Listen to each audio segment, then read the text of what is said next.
Sir Nagora says collective effort needed. Superfund partners with teachers. And EMTV journalists awarded again.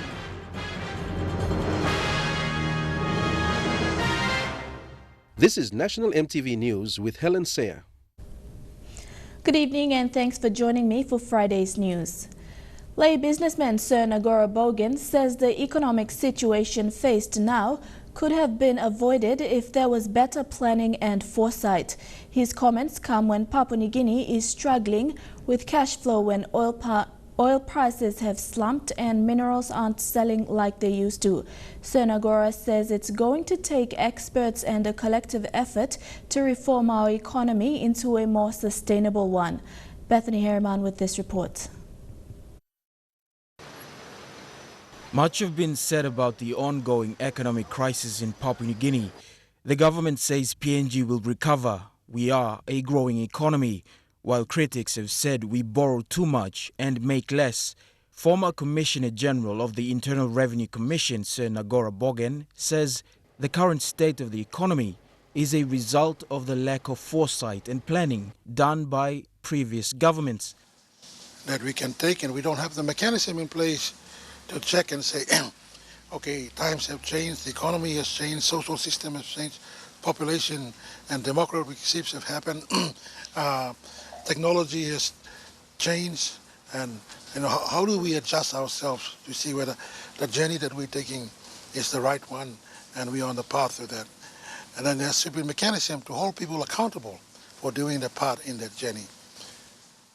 Sadly, the government system doesn't have that in place.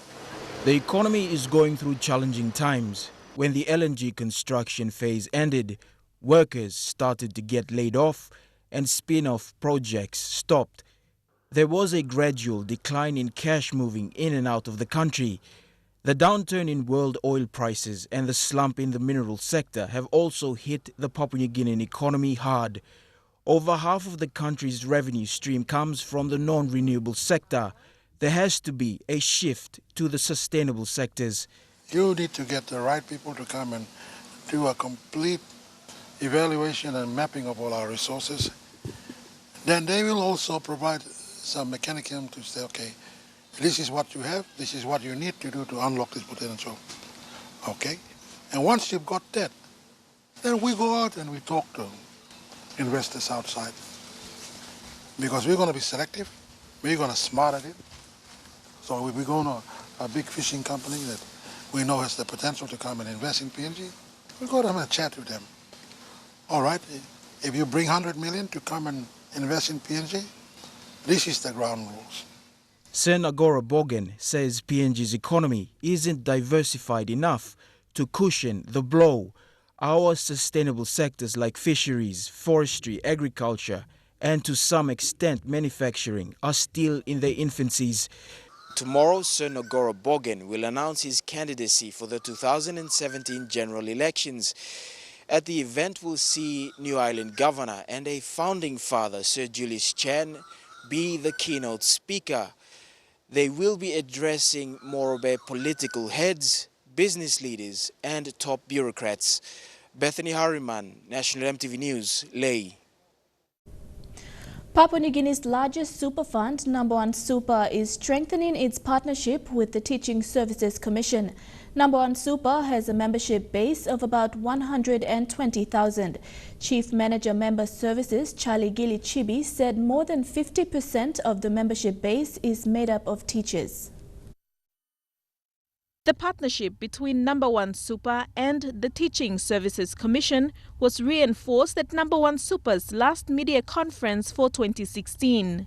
Chief Manager Member Services Charlie Gilichibi said to assist teachers keep their biodata current and credible, the appropriate forms will be delivered together with the teachers' resumption forms. And when headmasters come into provincial capitals to collect teacher resumption forms, they will also collect the Number One Super forms. They bring the forms back to every school, have all the teachers complete the forms and bring them back to the education offices. So in the process, we are distributing 60,000 forms, and we are hoping at least 60,000 teachers will come back in the first quarter of 2017 and update their biodata. Teaching Services Commission Commissioner Policy Samson Wangihomi said this exercise will become very useful in the event of a teacher's passing, especially where beneficiaries are concerned. Please do fill them in so that it's easy for everyone, so that the rightful persons get the entitlements, particularly when it comes to a member passing on. With some 57,000 teachers nationwide, Mr. Wangihomi encouraged each one to update their information and return with their resumption forms. Mr. Gilichibi said this was a great partnership which will see about half of No. 1 Super's membership base reached at one time. He said public announcements will be made when teams will be dispatched to provinces to reach out to other members to update their data as well.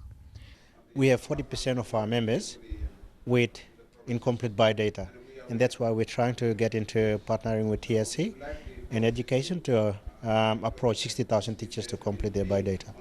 Deli Waigeno, National EMTV News. EMTV journalists Deborah Pranis and Florence John Duo have won the Media Awards for Excellence in reporting on HIV and gender-based violence issues in the country for the second time in a row. Both women are engaged to EMTV's weekly Awesome Morning program, a program that looks at social challenges ordinary Papua New Guineans face in their communities. The awards were presented to Ms. Pranis and Ms. John Duo last night as a recognition of the stories they did in 2016. Last night's awards presentation coincided with the World AIDS Day. It was bigger than the previous one with 5 categories. World AIDS Day is an occasion to reaffirm and demonstrate our commitment to the national and global HIV response through partnerships. And our partnerships with the media forms a very critical part of the work that we do at UNAIDS and UN Women. These include the excellence in reporting HIV, gender-based violence, editorial support and communication. The Media Awards were incepted in 2015 by the UN Women to acknowledge work of journalists who write stories on AIDS and gender-based violence. We all understand this has a pandemic of violence against women and girls. It's something that we work all together, and I know many of you here, and I congratulate you and thank you. And it's really moving to see you all here and to know that we are here together for this. And if you like, we are united in the very premises of the Unite campaign to end violence against women and girls. In 2015, EMTV's Deborah Pranis took out the award for excellence in reporting on gender-based violence, while Florence John Duo won the award for excellence in reporting on HIV. The other 3 awards were taken by journalists from Post-Korea newspaper. The awards are part of the strategic development goals and the UN in using these awards as an avenue to eliminate violence against women and girls come 2030. Marilyn Diaukatam, National EMTV News. National EMTV News continues after the break. Stay with us.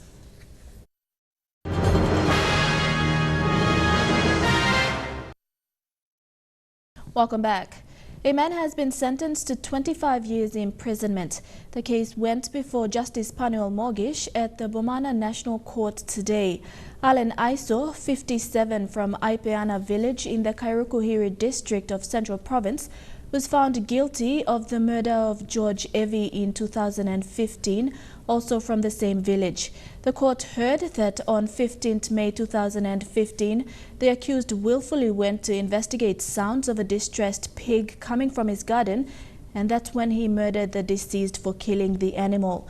Justice Mogish told the offender that the life of a human was more valuable than that of a pig and described his actions as unlawful circumstances and unconstitutional.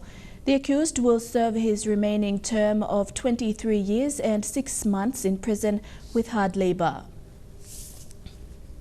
A man was found guilty by the National Court to have received stolen money amounting to more than 500,000 kina in cash has been jailed.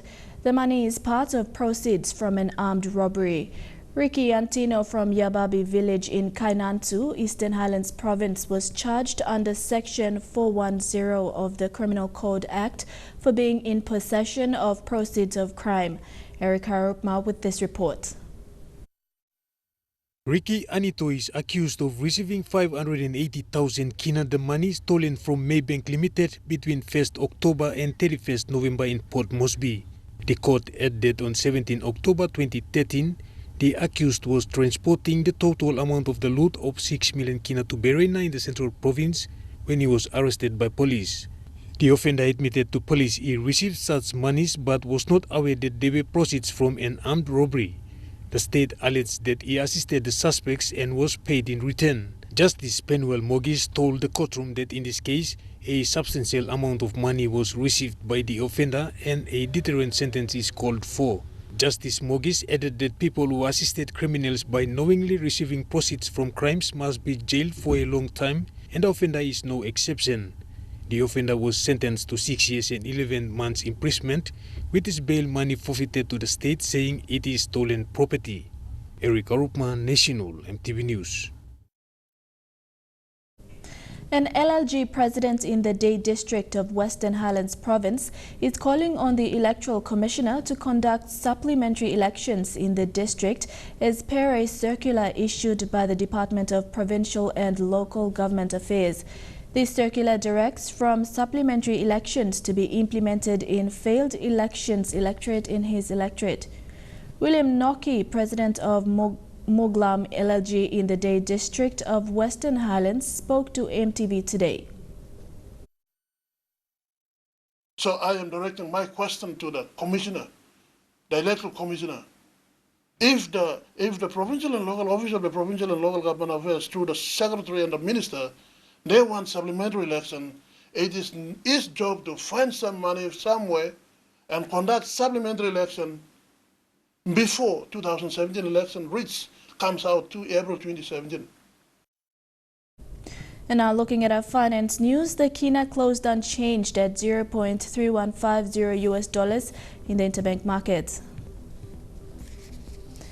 At Bank South Pacific, your kina was buying 0.3075 US dollars, 0.4125 Australian dollars, 0.2861 euro and 34.82 Japanese yen.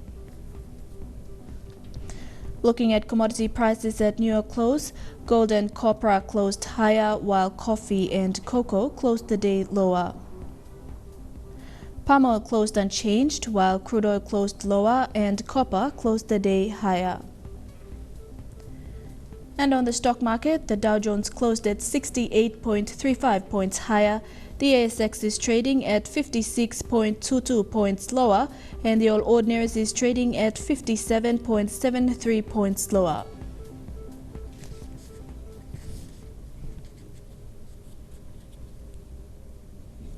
National MTV News continues after the break. Stay tuned.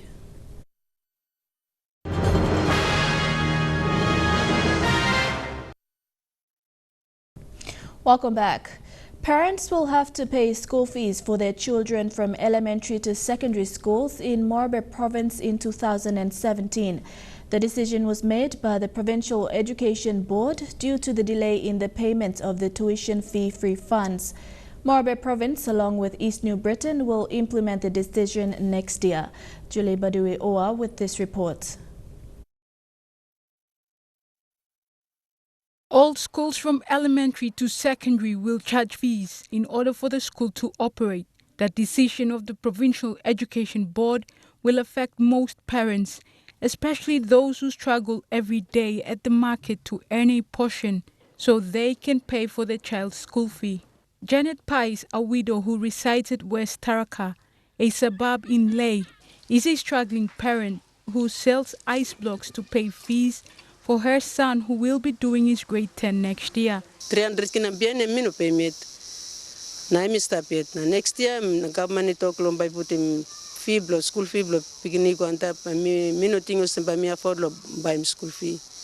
Mi pa ni mat long this plakan mi salem li guys blog na warate ogi magatem plan di man meri mi plaresis so mino eximina money. This year, some schools have to close early due to the delay in the payment of the TFF funds. The Provincial Education Advisor for Morobe, Keith Jiram, confirmed that most schools in the province had received the fourth quarter allocation of the TFF funds 2 weeks ago. Me harem latest one of them, TFF, He been coming said us, how school all get a pass now? How about me like his parents by plus them all government fund him coming said na slowly by him. And me plenty confusion. I suppose next year boss to one them now government now. Why were the funds deposited very late into the school's account? How will these funds be utilized, and will they be kept safe in the school's account? These are few of the questions many schools, head teachers and parents would ask. Julie Badui Owa, National EMTV News, Leh. The Cuban doctors that the government intends to bring will provide quality service at a lower cost. Although critics say PNG should upskill its doctors and not recruit overseas, the health department believes bringing in the Cuban doctors will alleviate the doctor-to-patient ratio in the country. According to Health Secretary Pasco Case, Cuban doctors are very affordable. And in a fortnight, that's probably about $150 in a fortnight. And that's how cheap it is. The Cubans are taken care of by their own government. This kind of money is that when you pay, it will be sent to their families at home. Case also addressed critics saying that PNG doctors don't have job opportunities when we have expatriates. Because they represent the doctors. If you are unemployed out there, come out and let us know, and we will attach you to our positions. We have advertised positions after positions and pay money to put in the papers. Not anyone applied. Only when we change those and put the overseas, then a lot of applications come. Case says PNG will engage 20 to 30 medical officers from Cuba in 3 to 6 months' time. Papua New Guinea needs more doctors as there is an alarming disparity in the ratio of doctor to patients. Our doctors are completely overworked. The ratio, doctor to patient ratio is about 1:17,000. Like comparing to Fiji, 1:1,000, and Australia is 1:250. Meanwhile, there will be another memorandum of understanding to be signed to elevate the number of skilled medical officers in the country. Gaile Kivali, National EMTV News. UN Women's Executive Director Phumzile Mambo says there is no shortcut when dealing with gender violence. Speaking during a panel discussion today to mark the 16 days of activism against gender-based violence, her high-level visit marks focus that UN Women has on the country. Almost an expectation that gender equality is free or cheap. The executive director says the size of the issue demands a lot of investment that needs to be consistent. Investment in training of lawmakers, of magistrates, different people that need to know what they're doing. Again, that also is an important area. Monitoring, evaluation, and data collection, so that even as we have setbacks, we can register some of the progress that we make, because that's important to encourage us. While recognizing that tackling gender violence in the country is a humongous task, she says there are 3 things, when done concurrently, can be effective in changing gender violence trends. Having a leader or leaders that show zero tolerance and sets the tone, that always helps to turn things around. Media must stay with the story. Thirdly, prosecution of perpetrators, so that we do not let impunity thrive. Also on the panel with her this afternoon were women who are working to end gender violence in the country. I feel that it helps young boys at such an early age start realizing that some of these social norms are not normal and they shouldn't be around. And with regards to primary prevention, working with young men, working with boys is a great way to also get them to start questioning some of these social norms that we have in society that shouldn't be there. We know a CEDAW report is due next year, or it's late, but it's due. But there's a lot, if you look at the report and the laws that have been passed. I mean, there's 2 more laws that need to be passed, and then we'll be in line with the CEDAW, or the recommendations. There's a lot to report on. Our 2010 report wasn't as pretty, but this time, and it'll show strides signed by the government of Papua New Guinea. So, yeah, it's also, as we talk about all the negative, it's also good to reflect on the positive things done in this country. Activities commemorating the 16 days of activism continues this evening with a concert at the Taurama Aquatic Center. Sarah Aupong, National EMTV News. NGIP AgMark has been taking a leading role in encouraging farmers not to lose hope in cocoa farming in the country after the infestation of the cocoa pod borer. The company has since been involving cocoa farmers from all over PNG in special training to equip them with new farming techniques. Today, 18 cocoa farmers who came all the way from Madang graduated after undergoing 2 weeks of training at the AgMark's Tokiala cocoa plantation in East New Britain. In this small but significant ceremony today at the Tokiala plantation on the outskirts of Kerava town in East New Britain province, the 18 cocoa farmers who travelled here all the way from Madang will return to their province equipped with what they came looking for. The 18 men formed part of a group called Club 3000, a cocoa farmers group based in Madang. 2 weeks ago, they came here looking for answers to assist in their fight against the onslaught of the insect pest, the cocoa pod borer, in their communities. Sila grup ikat nit long saya mo in sa lawak do kakao. After the CPV hit country, plant farmers discourage lawak kakao. The NGIP AgMark is in the forefront of the training to make sure that cocoa farmers continue to be loyal to their cocoa trees despite the presence of the cocoa pod borer. Today only come train here. Only na finish the group. All got business plan will backside long all finish. Now only come now me can assist him when ma poli need go and me train straight to this area. While AgMark is seen as the lone face adding the cocoa rehabilitation workshop and trainings like this one, it says it extends its appreciation to other stakeholders such as the PNG Cocoa Board, the World Bank and the Fair Trade International and other agriculture-based institutions that are behind the push to bring the cocoa industry back to its feet. So now Mipla offer him. Only come now, only expose him Mipla. Only go by all the story, then he got like come up. Okay, all by request he come, Mipla say anymore. In light of the cocoa pod borer infestation in 2008, many cocoa farmers have lost hope in the industry. Many are switching to alternative cash crops like oil palm. But AgMark and its cocoa development partners say the future of cocoa still looks promising. But to push the industry to a next level, it will need support from smallholder cocoa farmers, who remains the largest contributors of PNG cocoa to the world market. Edwin Fidelis, National EMTV News, Kokopo. Port Moresby Technical College received a boost to its infrastructure development today with more funding from the government. Over 400,000 kina was given to the school to build more dormitories and workshops. The check was presented today at their 49th graduation ceremony. POMTEC has received funds in the past. However, nothing has been done. Francis Marus presented a check of 427,000 kina to the college for the new girls' dormitories and workshop during the 49th graduation ceremony at Port Moresby Technical College today. We will be investing some money in the tune of 1.5 million next year. That is basically to help them do up in a new dormitory for all the female students. So we want to basically address the shortfall of like the gender balance in terms of bringing more female into trade skill studies. Marus says the institution cannot transform unless there is money invested. The whole infrastructure in total, we have a 2014-2016 infrastructure development plan. They have been stalled due to the fact that there's no funding from the government.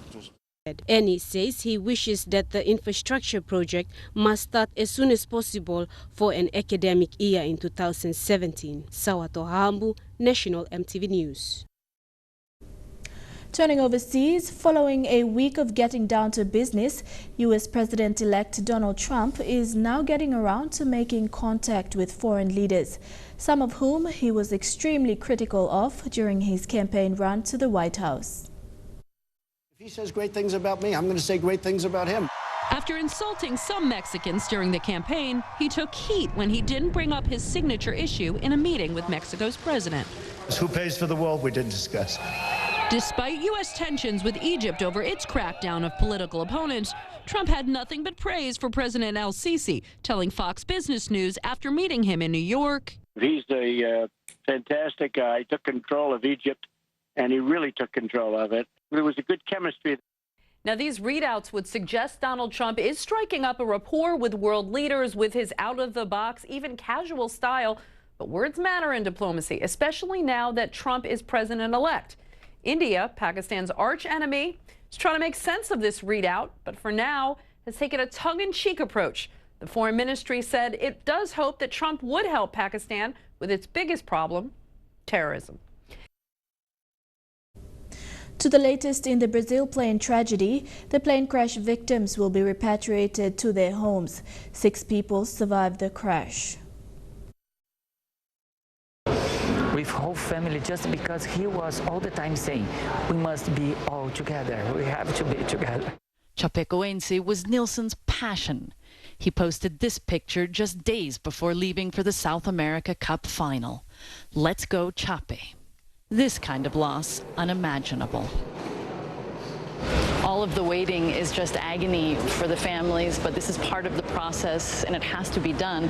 Every single one of the 71 bodies has to be prepared for repatriation and burial, and because it's happening 3 days after the crash, it's going to take longer, between 4 and 9 hours per body. Before being sent to funeral homes, the bodies were identified. With no explosion or fire on impact, doctors say it wasn't complicated. They were able to match up their fingerprints to a database.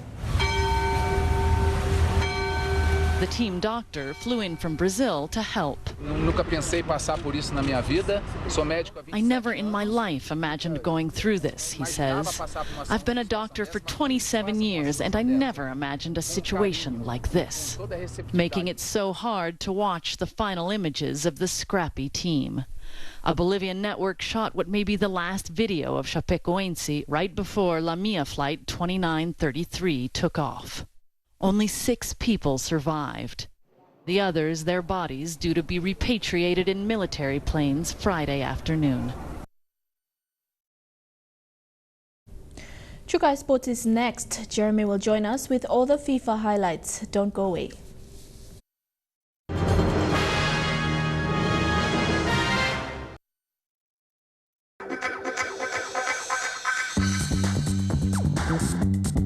Chukai Sports.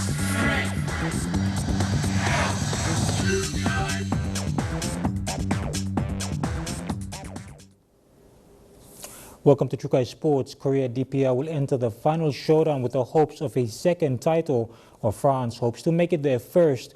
But even before the grand final showdown, Japan and the United States will bring on their best offensive to claim third spot. The unsuccessful side will settle for fourth placing. For Japan's young Nadeshikos and USA's Whites and Stripes, tomorrow's meet will be the last chance to redeem themselves after falling short of a chance to compete for the title. Though both teams did not meet during the competition, they are expected to dominate each other's attacking third tomorrow in the push for bronze. With 3 massive wins against Nigeria, Canada and Brazil, the young Nadeshikos unfortunately lost by a point margin to both Spain and France. Now in contention for the bronze, the Japanese are expected to utilize Yuka Momiki and Mami Ueno to up the play. Both are also contending for the Adidas Golden Ball with their match score average of 3. All the more reason to be driven to score as many as they can. And geared up to bring the flag to the field as well are the Whites and Stripes, an American side that has gone from strength to strength in this World Cup. After drawing with France and Ghana, they went on and defeated Mexico and New Zealand. And in the semi-finals, Korea DPR came on full force, and by full time, USA crumbled in a 2-1 deficit. Regained the lead in seconds of the restart. Tomorrow's opening grand final match will see which of these 2 teams will get the shot at redemption. Dinrose Raiko, National EMTV Sports. Korea DPR will face a spirited France side in the FIFA Under-20 Women's World Cup Grand Final tomorrow evening. The match is set to kick off at 7:30 p.m. at the National Football Stadium. FIFA is hoping that the legacy of both good football administration and growth of the sport continues into the future in the country. In a news conference yesterday, members of the FIFA Women's Committees expressed delight in Papua New Guinea for hosting the World Cup. That legacy starts, of course, in a physical sense. The development of infrastructure such as brand new stadiums built for the tournament, like the Bava Park and PNG football stadiums being created. Underpinning that are also programs such as FIFA's Live Your Goals, as well as the Merry Football concept, which will later be rolled out throughout the country, that aims at encouraging young women to take up the sport. With that are also plans for various football academies across the nation, as mentioned by CEO for the local organising committee, Seamus Martin. For women's football, and I think we've inspired a new generation. That magic moment at the National Football Stadium when Nicolette scored that goal, I think everyone was willing for that moment to happen, and I think that's probably, from maybe selfishly, the moment of the tournament. Chairwoman for the Under-20 World Cup Organising Committee, Sonia Bienami, also presenting FIFA's view. We had over 1,000 volunteers that received training as a result of this tournament, and then an hour employable after this tournament as a result of the training that they received. So I think that everybody from the broad spectrum basically benefited from this tournament. FIFA Women's Competition Manager Rebecca Smith also hoping to have more women involvement, especially off the pitch. I think right now women's football is definitely a priority for FIFA and something that they're looking to expand and grow on, and I think that Papua New Guinea has proven that it can host a women's World Cup event, and I think that it's definitely an important priority for FIFA in general to grow the women's game, and not just women's football, but women in football. The final of the FIFA Under-20 Women's World Cup will be held on Saturday at 7:30 p.m. for 3. The local organising committee of the FIFA Under-20 Women's World Cup has extended its appreciation to national tournament partner Telecom PNG for its assistance throughout the tournament. Telecom provided 1.2 million kina in technical assistance leading up to and also through the 3-week tournament. With the hosting of the Football World Cup, Papua New Guinea has gained recognition on the world stage, not only in the code, and this has generated countless commendations from FIFA as well as the international community. After 3 weeks of playing host to the biggest sporting event by status to PNG, tomorrow we'll see the conclusion of the FIFA Under-20 Women's World Cup. During the course of the tournament, the players plus officials from 15 different countries experienced a little of PNG apart from playing football. Looking at the organizing standpoint, generally it has been a success not only for FIFA but for the country as well. The people of PNG has proven that they are not only friendly and warm people, but also a very good hosts. And I can say that this tournament has been a very nice tournament and full of success. And to that I want to really thank you guys. We have seen good football matches, full stadiums, exciting fans, and very strong emotions throughout the tournament. We have also seen many campaigns take place here, around and off the pitch. Supporting Smith's remarks, FIFA LOC CEO Seamus Martin remarked, receiving positive feedback from FIFA and the international community shows that PNG has proven its capability to host world events.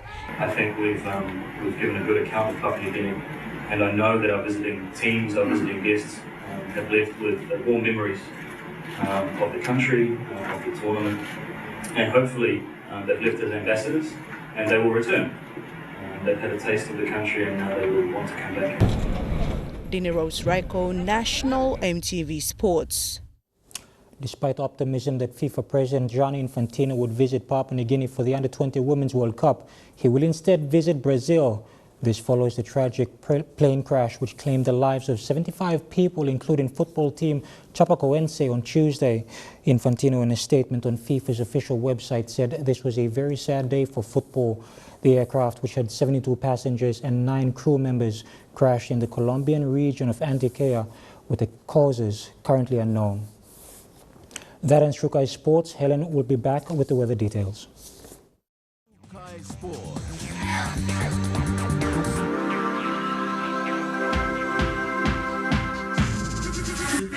Trukai Sports. The weather details are proudly brought to you by Dulux Weather Shield. Worth doing with Dulux.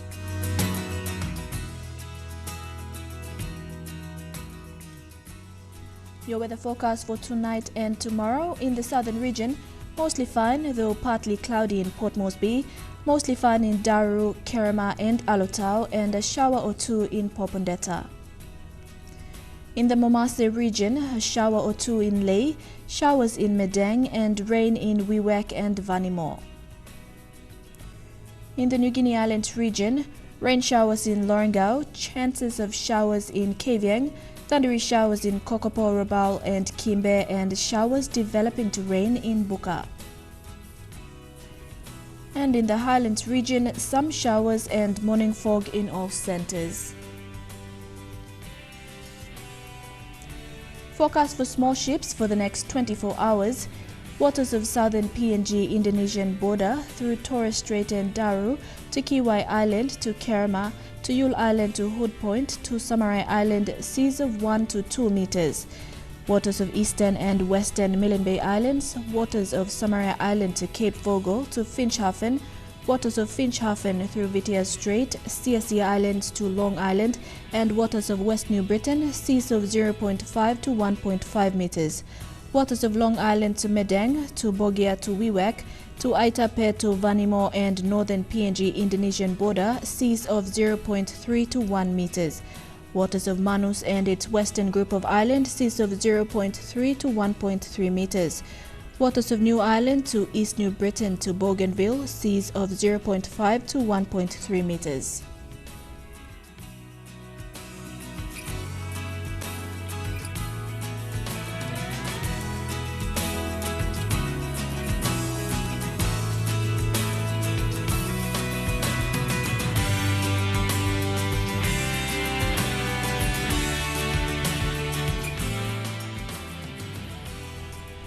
Ocean forecast for PNG areas in the Coral Sea. Seas moderate with southwest winds at 15 to 25 knots. In the Solomon Sea, seas slight with southeast winds at 10 to 15 knots. In the Bismarck Sea, seas slight with southeast to southwest winds at 10 to 15 knots. And in the Pacific Ocean, seas slight with southeast winds at 10 to 15 knots.